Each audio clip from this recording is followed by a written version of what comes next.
يا صباح الجمال على احلى متابعين، معاكم مطبخ نيرو. تعالوا بقى نعمل كده طبقات اللذاذه دي، كلنا كده بنشوفها في المحلات وبنبقى هنتجنن كده. الطبقات دي معموله ازاي؟ فكرتها سهله جدا وتكلفتها اقل من بره بكتير. ما شاء الله حلوه قوي. عملتها كده في البيت بكل سهوله، بطريقه سهله جدا، وفعلا منتهى اللذاذه والجمال.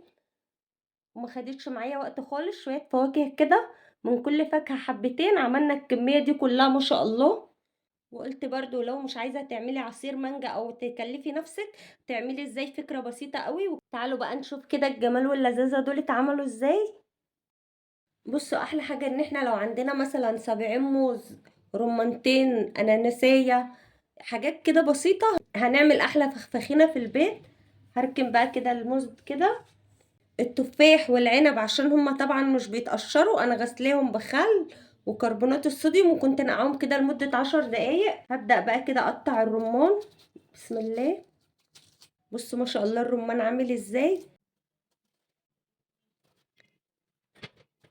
احلى حاجة ان احنا نجيب الرمانية الفاتحة دي، بصوا بتبقى حمرا ازاي. لو اتكتي كده ولقيتيها حسيتي ان في كده الحب بتاعها طري تحت ايديكي، وتحسي ان هي فيها مية كده، يبقى الرمانية دي كده جميلة من جوه. هبدأ بقى كده افصص الرمان.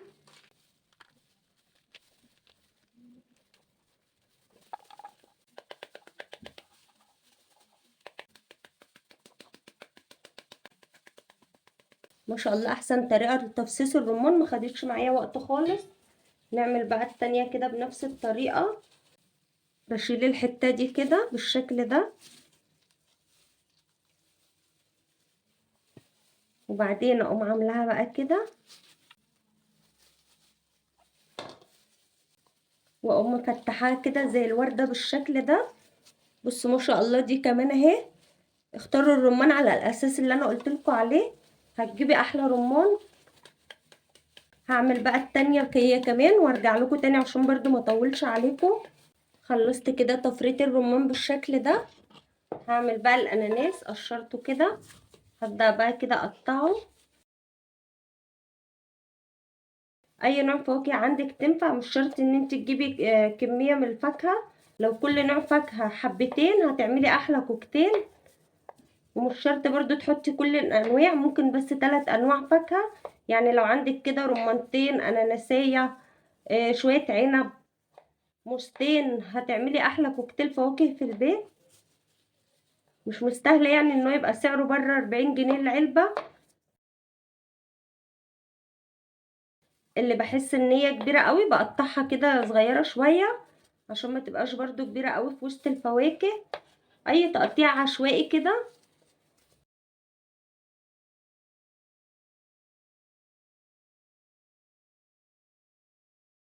بصوا ما شاء الله استعملت اناناسيه ونص، رمت معايا الكميه دي كلها. ولو كانت واحده بس برضو كانت هتبقى حلوه. قبل ما اقطع برضو التفاح والموز، هفرم بقى العصير لان التفاح والموز برضو بيسودوا بسرعه. هفرم بقى العصير المانجا. انا حطاه كده بقالي يجي ساعه عشان يفك في الخلاط. حطيت له ربع كوبايه ميه. حطيت ربع كوبايه ميه صغيره خالص عشان برضو مش عايزين القوام بتاعها يبقى سايل. هفرمه بقى كده في الخلاط. حطيت عليه معلقه سكر واحده. هنزل بقى، بصوا القوام بتاع المانجا. ده القوام كده المطلوب، انه يبقى القوام بتاعها تقيل كده بالشكل ده.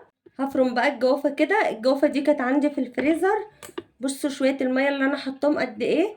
ده ربع فنجان صغير خالص. هنزل بهم كده عشان بس يمشوا الخلاط مش اكتر. هنزل برضو كده بمعلقة سكر عشان برضو الجوافة يبقى طعمها حلو. كده الجوافة هي كمان انا فرمتها. بصوا القوام برضو بتاعها تقيلة وجميلة. هبدأ بقى كده اقطع الاناناس. بسم الله. واشيل الحتة دي كده. وابدأ بقى كده اقطعه شرايح صغيرة. وبعدين اعمله مكعبات كده. هعمل برضو كده شرايح عشان احطها برضو على وش الفخفخينة بالشكل ده كده. بعملها بالطول كده.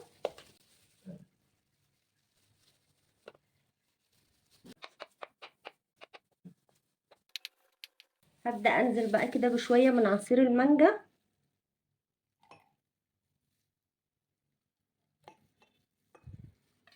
وشوية كده من عصير الجوافة. وبعدين احط بقى شوية رمان هنا كده، واحط بقى كده شوية من الموز هنا، وهنا كده هحط تفاح، واحط هنا كده شوية من التفاح، احط كده برضو هنا رمان، وبعدين احط عنب، واحط بقى كده برضو اناناس، طبعا زي ما قلت لكم الطبقات دي زي ما تحبوا. واحط هنا برضو موز، وبعدين احط بقى عصير الجوافة كده بالشكل ده، وانزل هنا برضو كده بالعصير المانجا، واحط بقى على الوش كده تفاح، واحط هنا جوافة. بصوا ما شاء الله الجوافة تقيلة معايا ازاي. معايا برضو كده الاطباق دي هعمل فيها.